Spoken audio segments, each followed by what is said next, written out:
everyone, welcome to A Loop Through a Loop. I'm Tara and I am so glad that you are here.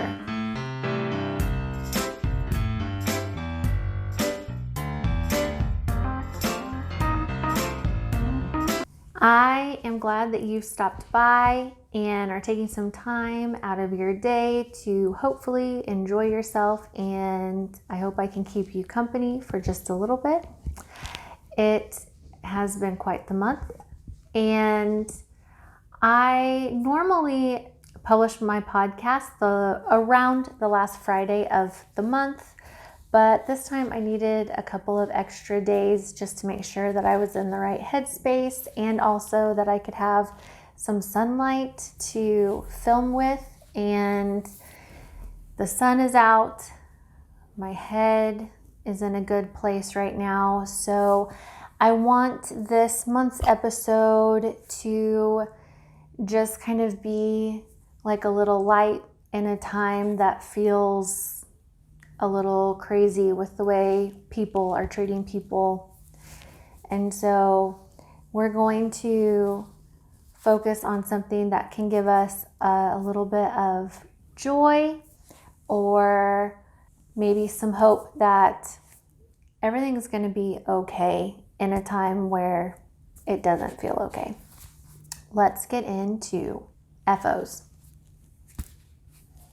All right, it is the end of the first week of February. We have dogs and children with us, so any side noise is just what it is. I have a couple of projects that I was able to finish up that were almost done at the end of January. And so I'm just going to talk about them briefly. I'm not going to go into too much detail because I talked about them in previous episodes. So the first thing I finished were my DRK everyday socks. And I'll put in pictures of the socks because it'll be easier and more comfortable for me to show it that way. Mommy, eat them, Mommy. Thank you. I did a women's size medium, and I used... I say I used a women's size medium, except that I changed my stitch count to 64 stitches, which works really great at the beginning of wearing. If I've worn them quite a bit, they do stretch out and get a little bit loose. So my next pair, I'll try 60 stitches. I used a US 1 needle. The basic construction recipe is exactly the same as the pattern. So I am going to make some more and out of different fibers and weights and kind of see what I like best. My other finished object is my blue Christmas sweater. This was knit on US 9 needles for the body, US 7 for the ribbing. This is my own pattern. If you're interested in taking a look at it, a link to my Ravelry shop will be down below. But what I did this time, I used the pattern so that I would know how many stitches to cast on for the body because it's knit bottom up. After that, I didn't use the pattern at all. I just kind of winged it.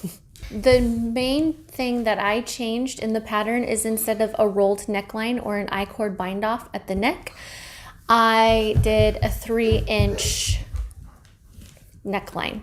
And what I did to accommodate for that is in the front neckline, I started to shape the neckline 1 inch before what I recommend in the pattern. Yep, there goes the dog. Okay. For this particular sweater, I do have 3 strands of yarn held together. I have a lace weight silk mohair blend, a lace weight silk and wool blend, and then 100% merino. And they're all in different kind of tones. Same kind of shade of color, but different tones. Is that the correct jargon? Is that the right color jargon? Just kind of get this really pretty kind of mint blue color. I have spring fever really bad. I'm ready for Easter to come. I'm ready. I'm anxiously looking out our bedroom window at the tree in our front yard and waiting for the day when I look out and see all the flowers on the trees, because that's my ultimate favorite. Stay tuned to see what else happens for the rest of the month. And my latest FO for this month is what I'm wearing right now, made out of the yarn I had left over from my Blue Christmas sweater. So this is all I have left of the non-superwash fingering weight merino, and I have nothing left over of the mohair. In fact, I ran out, which is why there's just this giant garter section of my shawl, because this was all the mohair that I had left, which was just perfect. I cast on this shawl, which is designed by Andrea Mowry. It's the Birds of a Feather, because I needed a project in the time that I started it that felt like a release. I needed to just cast on something that was not necessarily technical, that if I made a mistake, I was okay with it. I could fix it if I wanted to, and if I chose not to, then that's okay. It's a pattern I know that I already enjoy, a finished object I knew that I would enjoy having and wearing. And it was just kind of the perfect combination of events. When I finished my Blue Christmas sweater, and I was so happy with how it turned out, and then I looked at what I had left over, and something in my brain, like, it wasn't just like a light bulb, it was like it's this lightning flash of, that's exactly what you can use to make a Birds of a Feather, which I've been wanting to cast on another one since I made it. When did I make the other one? I've been wanting to return to it, and this was just fantastic to do that with. I did not weigh my leftovers, so I can't tell you how much is left on this. I apologize for that, but it's enough that I could probably put it in a pair of socks or something. Also, for my sweater, I still have a good chunk of lace weight yarn here. This is gloss lace weight, so I've got to figure out eventually one day what I'm going to do with this lace weight yarn. I did everything according to pattern. I'll insert a picture of the shawl laid out. It's so snuggly, I don't want to take it off. So I'm going to selfishly keep it on, and I just love this. It's light, not only in color, but also in feel. It's warm. It's everything that emotionally and mindfully I needed. And even with any quirks or imperfections, that's also what I needed. I needed it to just be how it's going to be, imperfections and all. Something that I do add to the pattern in addition to what was in Andrea's original design is I do add a picot edge, and that's just because for me, I know that that's a detail that I like. So there are some details that go into projects that may take a little while to get accomplished, but in the end, I know I really like them. So like, I like a picot edge. In my Blue Christmas sweater, I did a deeper ribbing for the cuff and the neck. Like, I know that maybe the process of knitting a picot edge or knitting a deeper ribbing on a garment is not necessarily the most pleasurable while I'm doing it, but I know in the end, it's what I end up really enjoying, and so it's worth the work to put into it. If you have any questions, leave them down below. I feel like I'm leaving off information about it, but it's a project I've made before. My Ravelry notes, like, I don't know if I have any notes, but the Ravelry has all the information in there. I try to be pretty diligent about keeping my projects documented on Ravelry. Oh wait, there's one more thing. So this is not knitting related, but it is, I have talked about my sewing on here before, so I wanted to share this really quick. You know that I make bags for myself. I don't sell them or anything like that. It's just an act of making that I enjoy. I enjoy sewing. I've been making these bags and stuff, and I have made a little gift bag for one of my daughter's little friends. We have a birthday party coming up here this weekend, And instead of buying a bag from the store, I thought, well, what if I made her like a little bag? And then she can keep her little treasures in here, or treasures or junk. I guess it depends on who's looking at what's inside. And then just put some tissue paper on it. This is not normally something I would do. I'm not a super extra over the top kind of person. I try to keep it pretty simple, not a lot of fuss. But I had the time and the resources to do this, and so I was also kind of in like a cloudy headspace, kind of just, I was having an Eeyore kind of a day, and I was feeling all these different things, and we couldn't go outside because the weather was just horrible and miserable, and there's all this stuff going on domestically in our country and worldwide, plus personal things going on with our family that I needed some kind of outlet. So I kind of did some rage sewing. Like I just needed to get my feelings out. So I made a bag, and I hope that she enjoys it. She likes unicorns. Hopefully the sun, I don't know if it's blowing things out, but yeah. So I just sewed together a little bag. The pattern that I use is the same pattern I've been using for all of my bags. It can be found in the School of Sewing book right here. I've mentioned this book tons of times now. I always go back to it. I've now made this bag so many times that I don't really need the book anymore to walk me through it.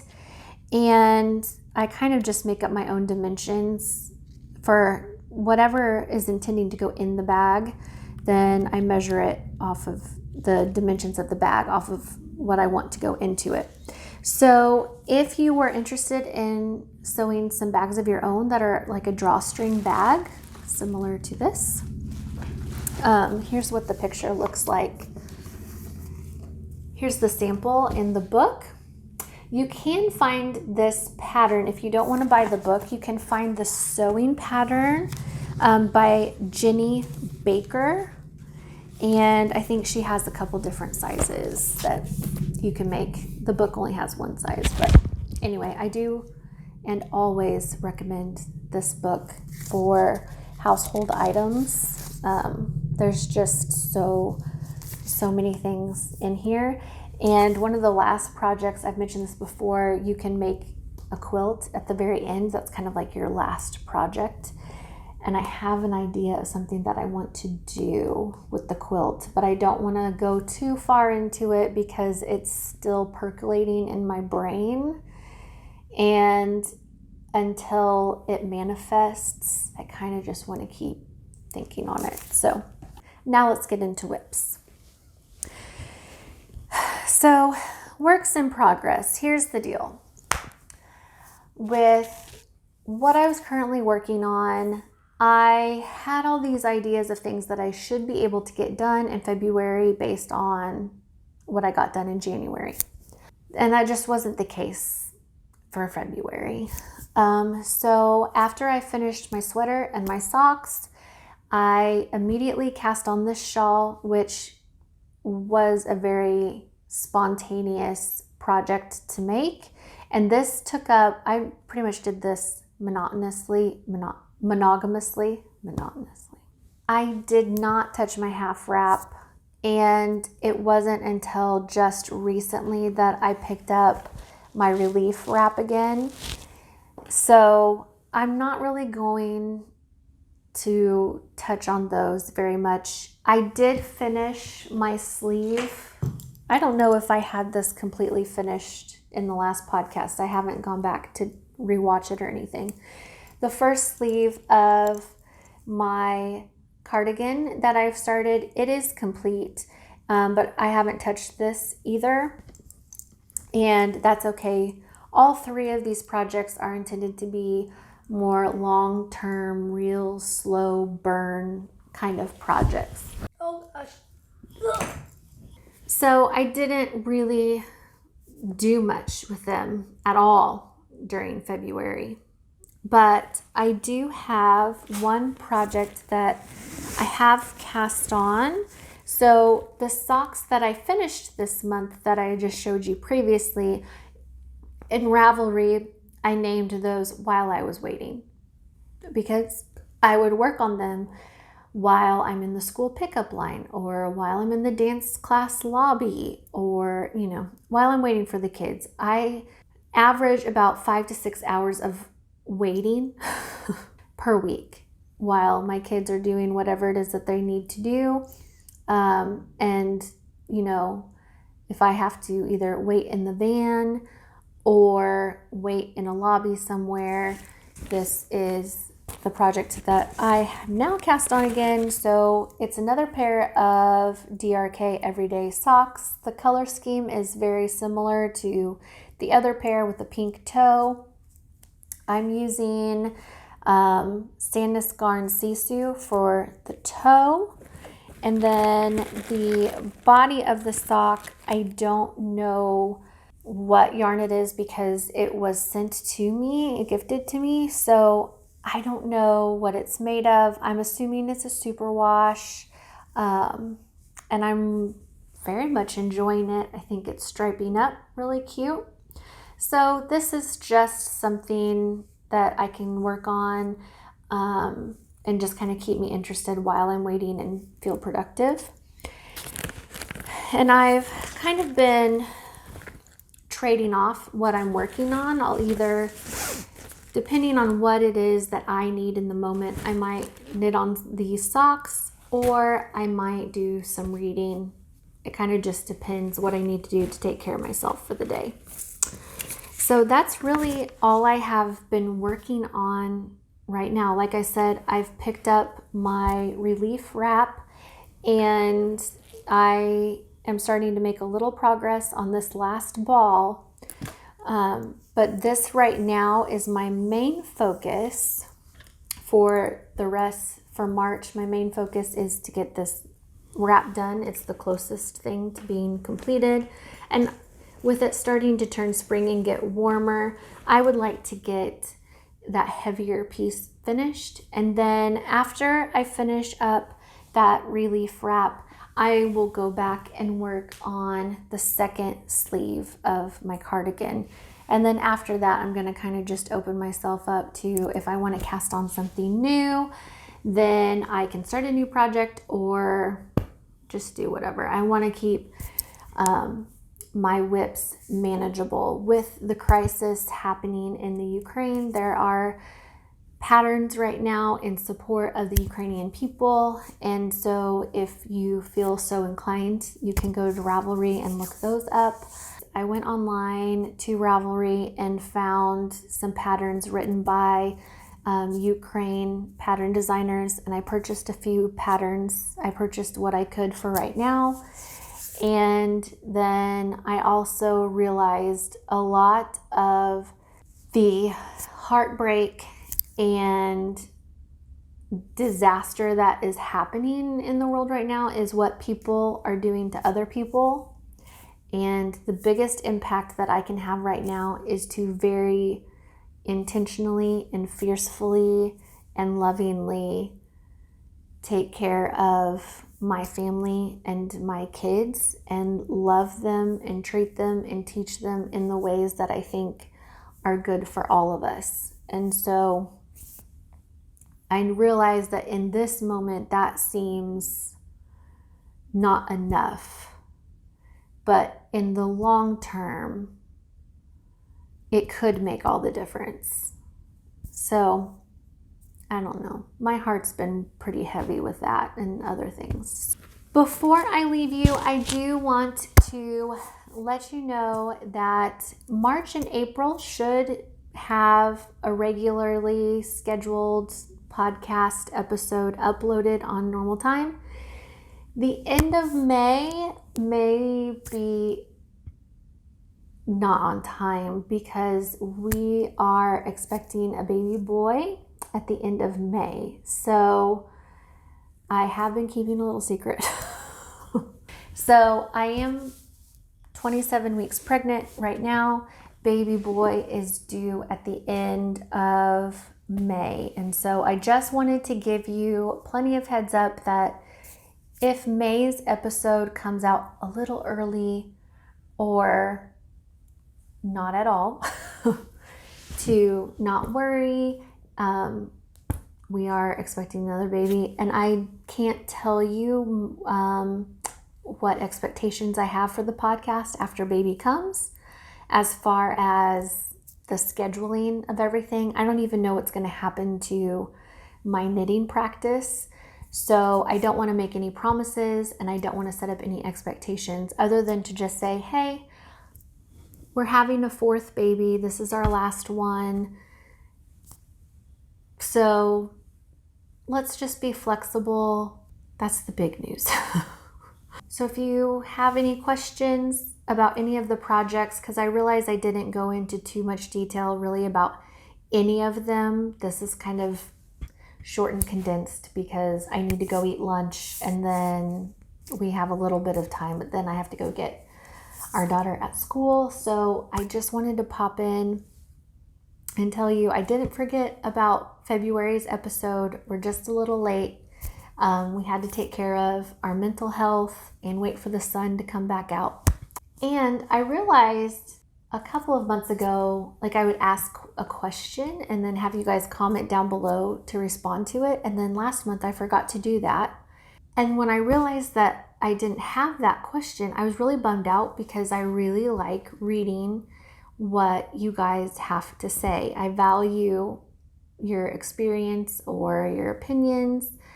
And so for this month, spring is coming. Spring is so close.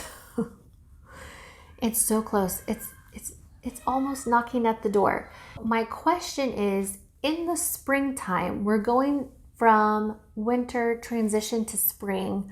What are things that you like to knit going into spring? Because now the weather's starting to turn a little warmer. Like, are you trying to finish up winter knitting?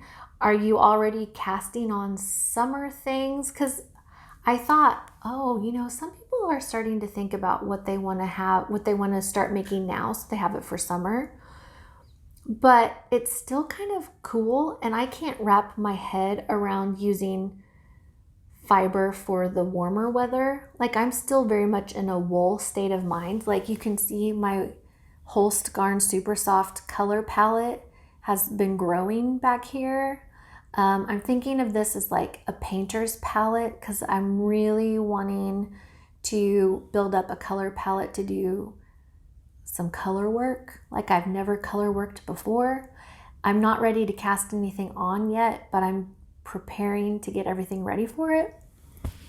So I'm still very much like, give me the mohair, give me the wool. But I want to know, does anybody else feel that way? Do you feel like you need to cast a certain kind of a project on in the spring? I'm just curious. I just really want to know what everyone else is going to work on during the springtime because it's such a transitional month.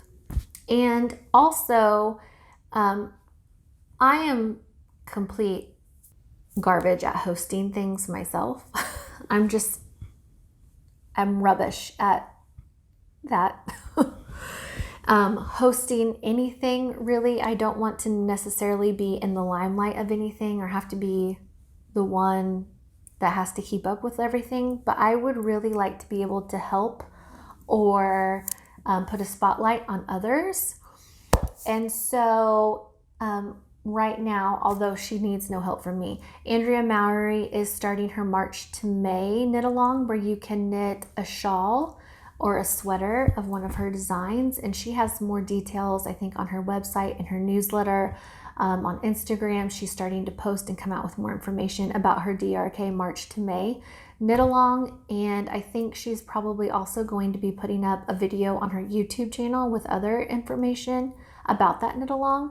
And since I am a avid fan and I probably mention her, for some people, I probably mention her too many times on the podcast, I would promote that's something that I would cast another Birds of a Feather on like now.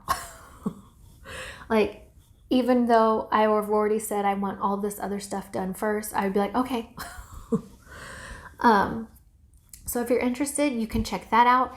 If you're knitting a pair of socks, then Kelly and Noelle from Knits and Pieces on their podcast, if you go to their Ravelry group, they have a sock knit along going on that's a year long.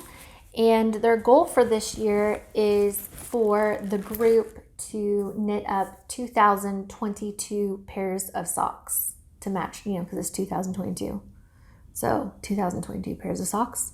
So my first pair that I mentioned earlier, I uploaded to the thread for the knit along. And then once this pair is done, I'll upload that. So if you're not a part of the Knits and Pieces group, you can join their group on Ravelry and upload your pair of socks to that thread and help them reach their goal.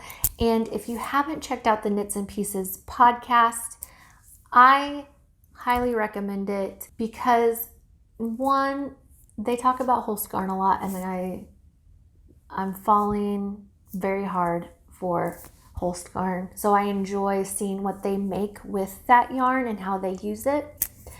So they have a regular podcast that they put out every few weeks, like most of us do. But every Tuesday night, Kelly and Noelle get on YouTube Live, and they, through Zoom, they kind of just have, so Kelly and Noelle are on Zoom, and then the video's going on YouTube Live, and they just have a knit chat every Tuesday night at 7 o'clock. If you catch it live, great. At that time, my daughter is in dance class, so I can't catch it live. I have to wait until after it's over, until I get to actually watch it. Then I just kind of watch it for a little bit, and I enjoy their discussion and the back and forth and how they involve the people watching, and just the dynamic of everything is something that I've really, really enjoyed, and I would encourage you to check out if you're so inclined to do so. So those were the two knitting, like knit along things I wanted to just invite you to check out if you are interested. So the DRK March to May knit along hosted by Andrea Mowry. You can check out details. I'll try to see if there's like a place that has all the information in one spot, and I'll link it below. And then also the Knits and Pieces, I'll put their YouTube channel down below as well. And I think that's everything for this month. I'm starving and I need to go eat some lunch. So don't forget to, down below, tell me and tell each other, what are we all thinking we want to work on during the spring?